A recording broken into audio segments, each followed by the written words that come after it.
Welcome to this sprint entitled, Why Do We Research Race? Authored by Khadija Diskin. So, what is race? Hopefully, through your engagement with the various sprints on this topic, you've already had a deconstructed understanding of what race is, through its history and how we understand it in its modern conceptions. However, I'm just going to give a brief overview to how we understand race for the purposes of this particular sprint. So the history of race as we know it comes about through the need to categorise people for the purposes of labour. So race was a particular technology of production. Race then transformed to biologically determined set of taxonomies.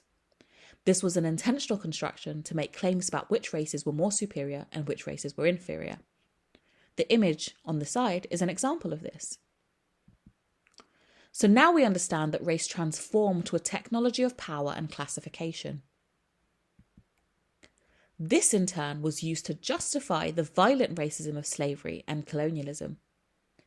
Race, as we should think of it, is now more than just a social construction, as we tend to refer to it, but rather a complex technology of power which has a history in racist hierarchies, and we know that the effects of this hierarchical racism govern so much of our lives today. And this is what we'll be focusing on in this sprint, asking the question, why should we research race?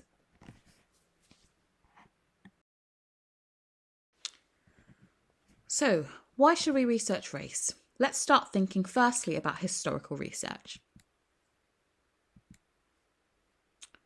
So, in the beginning slide, we understood that race is a technology of power, but it's also really important to evidence exactly what this technology of power is and means. One way in which we evidence the realities of race is through the process of historical inquiry. Historical research looks at the archive of documents, images, stories, and experiences to give us a clear idea of what history was like. It is through historical research that we have a vast amount of knowledge on slavery, colonialism, and all the various historical ways in which the process of racialization took place. This image here is an image of a slave ship. Through the archive, we're able to understand specifically the violence of the ways in which slaves were transported across the Middle Passage.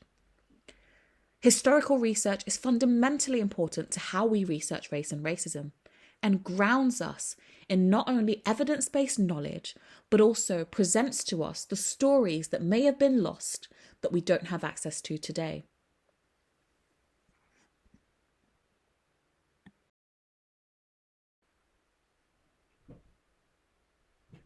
Data and research. Data is an important feature of all research.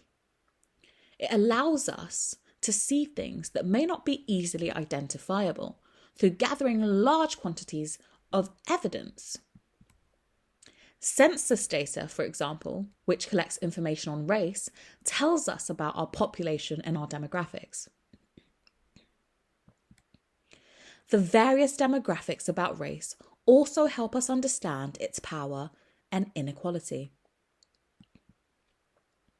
Through the collection of racial and ethnic data, we know that, for example, black men are 10 times more likely to be stopped and searched than their white counterparts.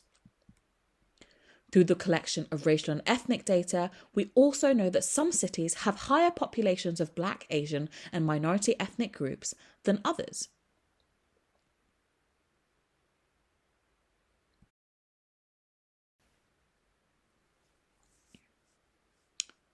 Social justice and research.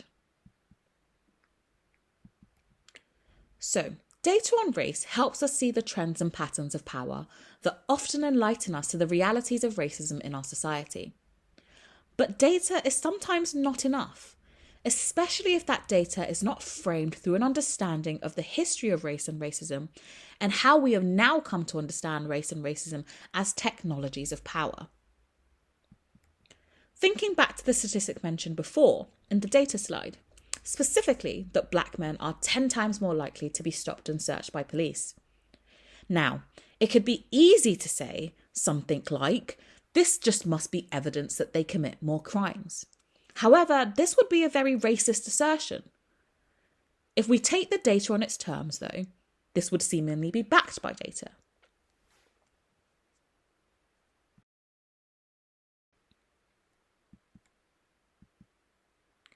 Social justice, however, recognises that numbers, data, and statistics need to be grounded in a politics of justice, equality, and power. Social justice theories, such as critical race theory, examine the nature of racism and have a framework for reading these statistics that are grounded in the historical perspectives of race and also how we understand race as mobilised through technologies of power. So a critical race theorist, when given the evidence that black men are 10 times more likely to be stopped and searched by police, understands that there is something in the history of policing and in the context of British policing that highlights to us this unequal relationship between black populations and the police. For example, this image here shows Stephen Lawrence. Stephen Lawrence was a young black male who was attacked by a group of racist thugs. The police, however, failed to do justice in their inquiries to what had happened to Stephen Lawrence.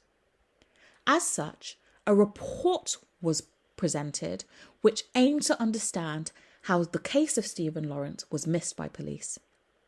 The Macpherson report was an important moment for social justice and has enlightened us to the realities of institutional racism at the core of British policing.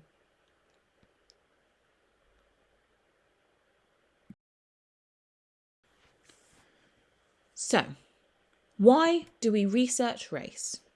We research race because it allows us to evidence patterns in ethnicities. It allows us to evidence inequality.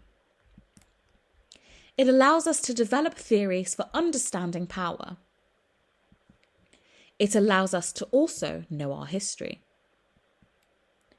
And it allows us to fight for justice.